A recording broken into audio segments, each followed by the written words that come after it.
Hello and welcome to HyzerMedia's coverage of Birdie Presents the Battle at the Bird's Nest at South Vineland Disc Golf Course in South Vineland, New Jersey.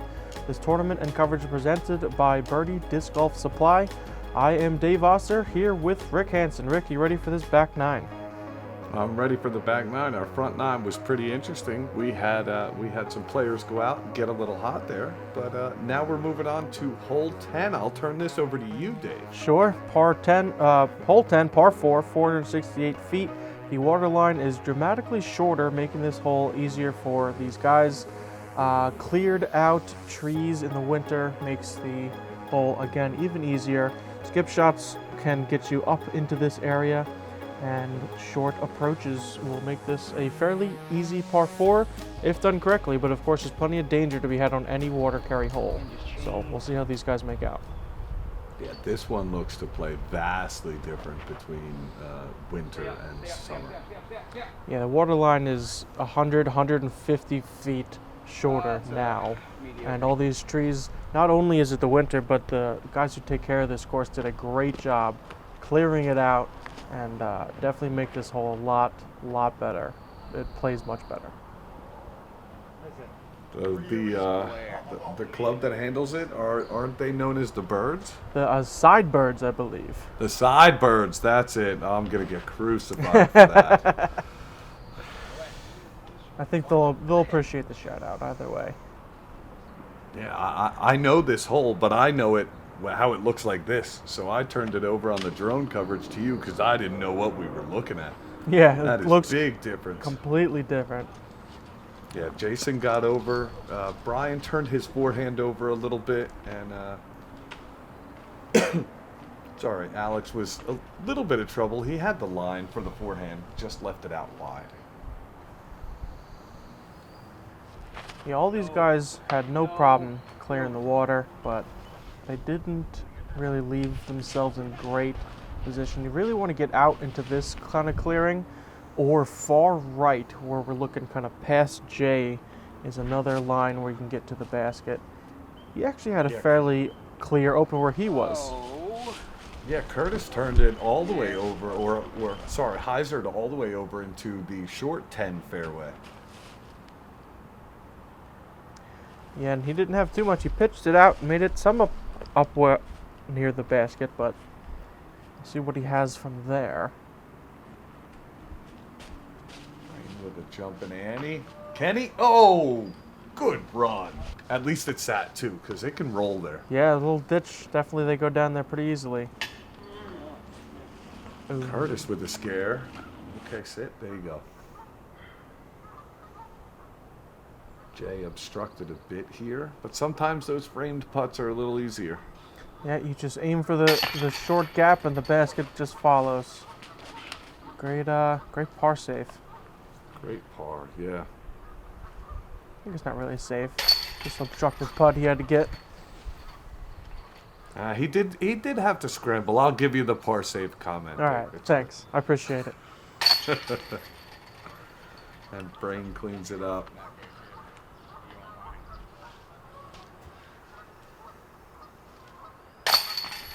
Well, not too far away for Curtis. He is able to save the par. Gives us our par frame on the card. Then they walk up and over to hole 11. Hole 11, 205 feet to a basket on a little bit of a mound. There's a nice forehand play where you can hit the side of the hill and play and bounce up, or you can go just down the right-hand side with something flat and straight, let it slide up, hit the base of the basket. This is another hole that not just seasonally different, but they did a lot of clearing out and made this hole a lot better to play. Yes, Tilly with a nice little turnover, just a touch short. If he carries that maybe 6 inches more, that's skidding right up.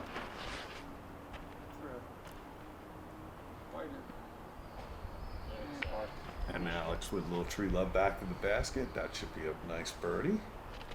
Brain will show us the forehand line. Shapes a little bit more obviously for this hole. And there it is. It's missed those 2 trees on the left-hand side on a slight hyzer, and you're gold. Right off the box.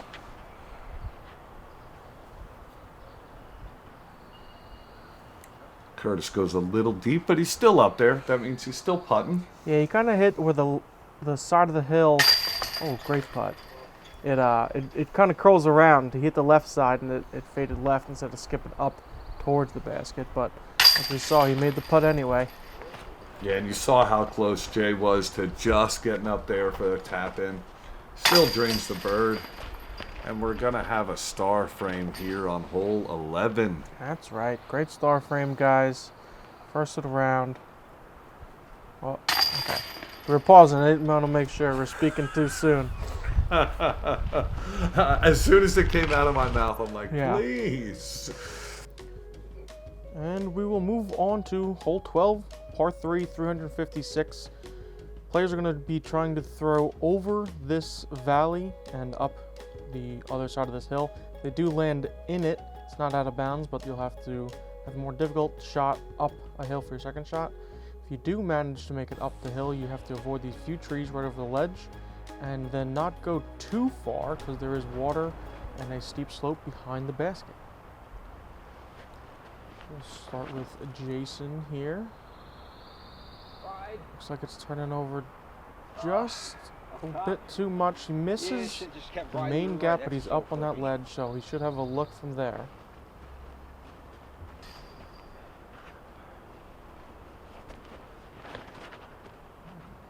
Alex takes a bit tighter on the left side. Almost the right height. He adjusted from Jay's line, not going too far to the right, but just gets caught up on the edge. And Brain takes it a bit too wide on that right side. This is looking good. Needs to come back a little bit.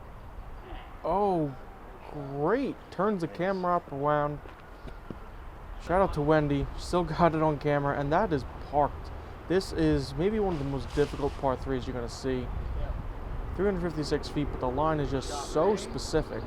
It's very hard to get, and that's exactly what we have to do, what we just saw Curtis throw.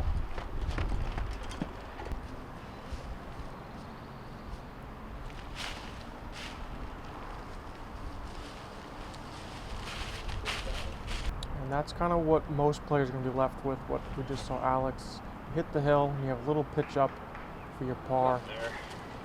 Jay, you can see he's up on top, but he still pretty much had the same thing because he didn't hit that main gap.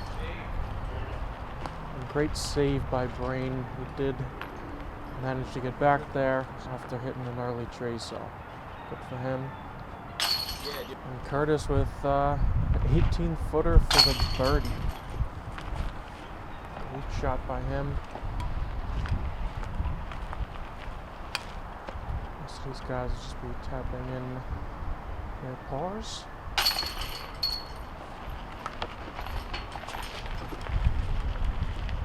And we will be moving over to hole 13. Short one we have coming up, another valley that they're throwing over, but much easier to maneuver. Almost doesn't come into play unless you hit a tree or come up very short. You're trying to just hit this gap that the drone is flying through right here and hit this kind of secondary little bump to slow your disc down and leave your disc parked for a birdie. Curtis hitting an early tree. He's going to be down at the bottom of that hill. It is very steep. If you're too close to the hill, you can't actually even see the basket, but only be maybe 30 or 40 feet from it horizontally, but vertically you're probably 40 or 50 feet below it. So you'll have a tricky shot.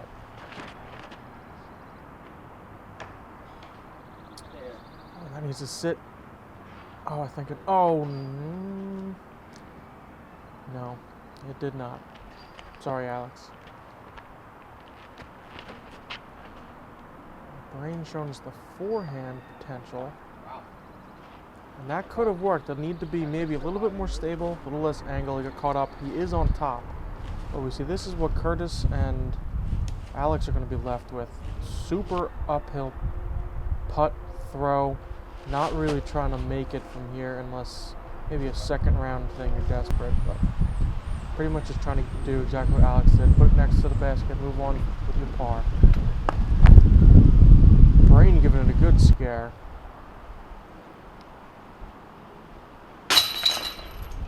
Again, you can be up top on these holes and not be close enough to give yourself a tap in, even though it seems like it's a very small area. Curtis taps in his par, and Jay is all but under the basket. Great shot by him. Alex taps in his. Move on to the third water carry hole of this course. Hole 14 is a par 3, 220 feet. The water line is a little bit more forgiving in today's tournament than we're looking at in the drone, but that doesn't matter too much because either way you want to be much closer to the basket than the water line. Elevated up on a hill with a built-up ledge. This is looking good. Oh, started to fade early. Oh, but a great roll down the side of the hill and almost as close as he was in the last basket. That looks like another birdie for Jay. I don't want to jinx him though. And that's pretty much the cleanest line you can get. Maybe a little bit too much ground play, but he should still have less than a 20-25 footer left for his birdie. Alex here, coming a little long. He'll have maybe a little bit of an obstructed putt because there's weird angles with those trees there as you get over to that back left side. Oh, brain, too much hyzer, too stable of a disc. Comes up maybe 30 or 40 feet short. Has to go and hyzer. He just doesn't get enough angle on it to get it over to the right. Oh, and Alex skips off the top.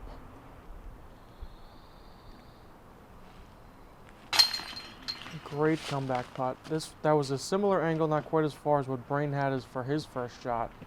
Had to go a little Annie left to right putt. He nailed it to save his par. Oh,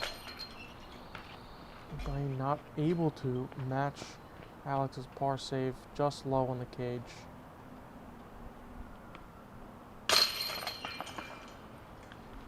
And good birdie by Curtis. And again, finally getting to Jay's drive. He seems to be right under the basket on a lot of these holes. Give himself a stress-free 6 down so far.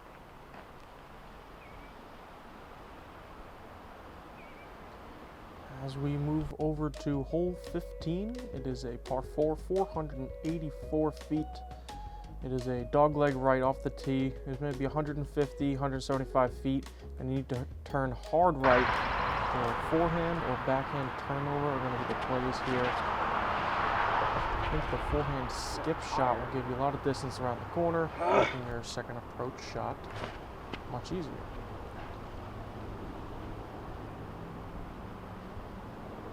That looked good from Curtis, maybe a little bit long, maybe a little bit obstructed, not on the main fairway when you make that corner.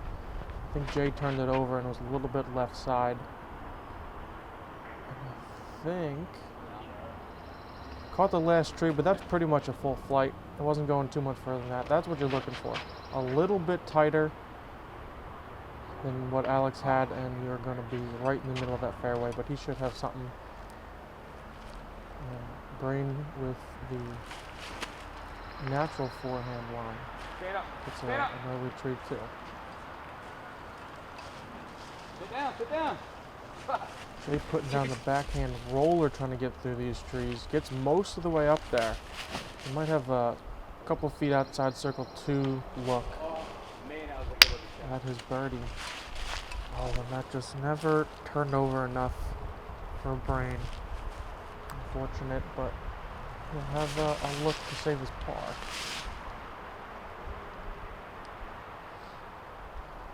Curtis turning camera up, Wendy around again, but she again got the shot. Kudos to her and kudos to Curtis. He's up on the green for a chance at his birdie. And another roller to get up into this green. Alex comes just a bit short, but he'll have a circle 1 putt for his birdie. Brain leaving it maybe a little bit more meat on the bones than he wants. And I think this is Jay that we're looking for. He likes to hide from the cameras.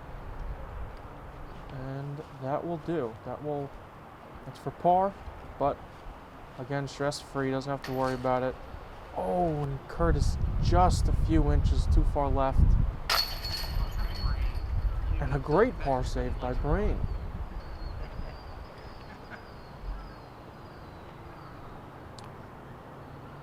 Let's see if Alex can step up. And now there's putt for the birdie. And he does. Great hole by Alex. A little bit of a cut-off forehand. Wasn't quite in the fairway. Had to throw a forehand roller. But got him close enough that he was able to finish off the hole for a birdie.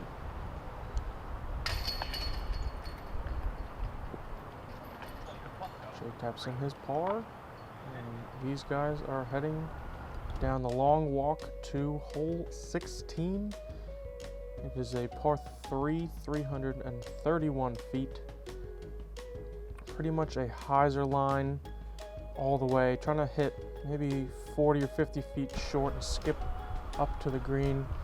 Low grass at this point and sandy road that they're kind of hitting. Makes this a fairly easy hole if you get the right line and get the right distance to skip back into the wood line.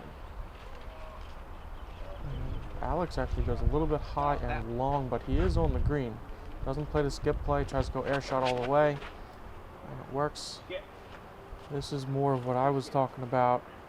Kind of hit, and skip and roll.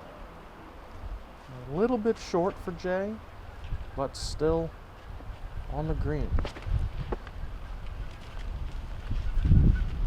Curtis matching that line and getting a much further skip than Jay, and he's probably closest out of the three of them. Let's see if the forehand line for Brain can work. Trying to go forehand roller. Oh, and that is not going. That needs to stop. That went a long way the wrong way. He's on 18's fairway. No out of bounds, but that roller had a lot on it and it wasn't going in the right direction, unfortunately. But good upshot by him to get back on the green, give himself a shot at his par save. And barely in by Jay. And he knows that he's happy that one was able to catch just enough of the cage to stay in there.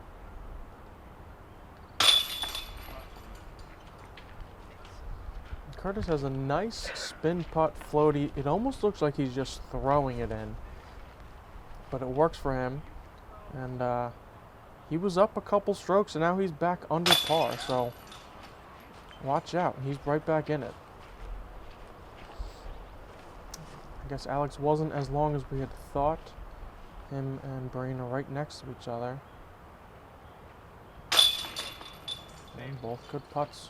One for birdie, one for par after the unfortunate miss angle on the roller. Couple more holes to go. It's getting tight on for second place. Obviously, this is only the first round. Second round is still to come. It will be coming out tomorrow, so make sure you check that out. Right now, we're on hole 17, par 3, 319 feet. The pin is actually about 20 feet further than we saw in the drone shot. It is on a very elevated pin down the slope. So it looks from this camera angle that it's about in the same spot. But once we get up to the green, we'll see that the basket's probably 8 or 9 feet up in the air. There it is. Just to give you that sight line from the tee. So these guys are trying to maybe just crest the hill, maybe not all the way down to give themselves kind of a level putt. Because if you're behind the basket, even a 15-footer is going to be very difficult because you're putting above your head.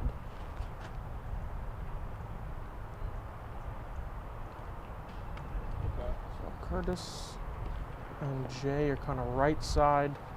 Alex was right in the middle. I think Brain is trying to go a backdoor route. Skips through, gets a little bit of a roll. And yeah, closest of the group. That should give him a clean look at his birdie. I'm not sure exactly how close he is. And that is a scary putt to run if you don't get too close, because there is water behind it. And you're thrown at such a high angle that if you do miss, it's almost inevitable going to go that far. Curtis did give it a run and luckily hit the metal to slow him down. Oh, and Alex, pretty much the same result. Luckily, all these guys are staying close. And a great putt by Brain, taking the only birdie out of the group. That was probably a 25, almost 30 footer. And scary, like I was saying. He had a little bit better of an angle, not putting directly towards the water, but anything, could have happened. And we can see this basket has 2 extension poles on it to get it up to the height that they intended. I think this is a great addition to this hole, and it definitely made it a little bit harder. 3 pars and a birdie as we move on to our final hole for this first round, hole 18. Par 5, 792 feet. First throw, these players are basically throwing down where the drone went and try to land about here to give them a good look at the second.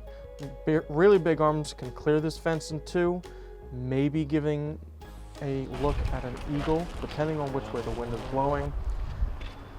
But most guys will be able to just get close to the fence, pitch over, and get a birdie. Not the most difficult, but because it has the potential for an eagle, there is a good deal of potential score separation in this hole. And theme of the video compared to the drone footage has been the difference between what it looked like last summer and what it looks like now.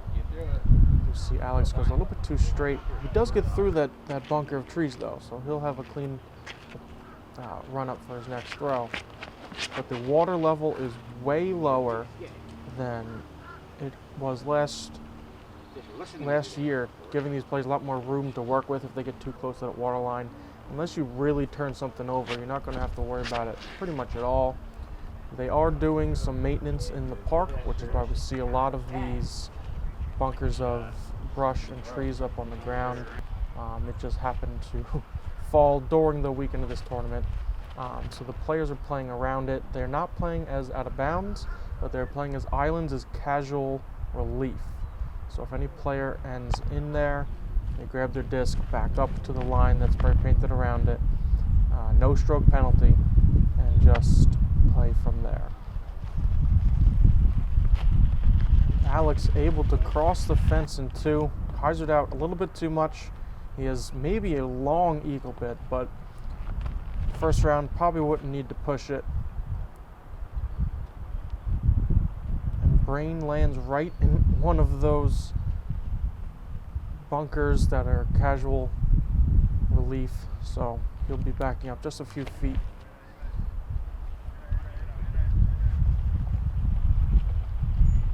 Curtis also able to cross the fence in 2, and he's all the way up edge of circle so 1. I can throw from here. Yep, and we can see where Brain's disc actually ended up, and now he gets the mark backwards. It actually took quite a while to find that disc, but the group helped and found it in time. So, and Brian takes the advantage of not having a penalty stroke for lost disc and parks it right under the basket. Jay's a little bit wide to the right. Let's see if he can go for that eagle or not. And yeah, good. Maybe a little bit of a bid, good layup if not. Oh, just off the cage. That was birdie chance for Jay. This is eagle chance for Curtis. And just short. Wow, how often you get a inside the circle eagle look. Unfortunately, very windy. Could have played a factor. But tap in birdie nonetheless. I'm sure you can't complain about that.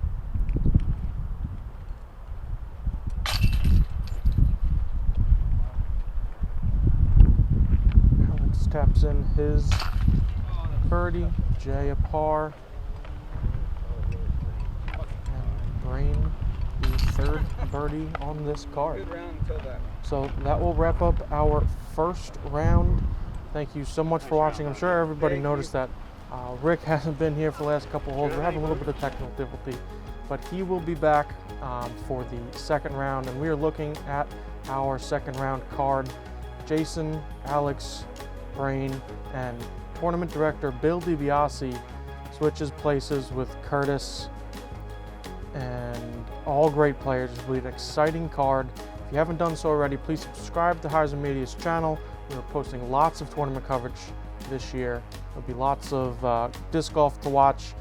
Me and Rick will be here back again, and hopefully you will be too. So we'll see you in the next hole.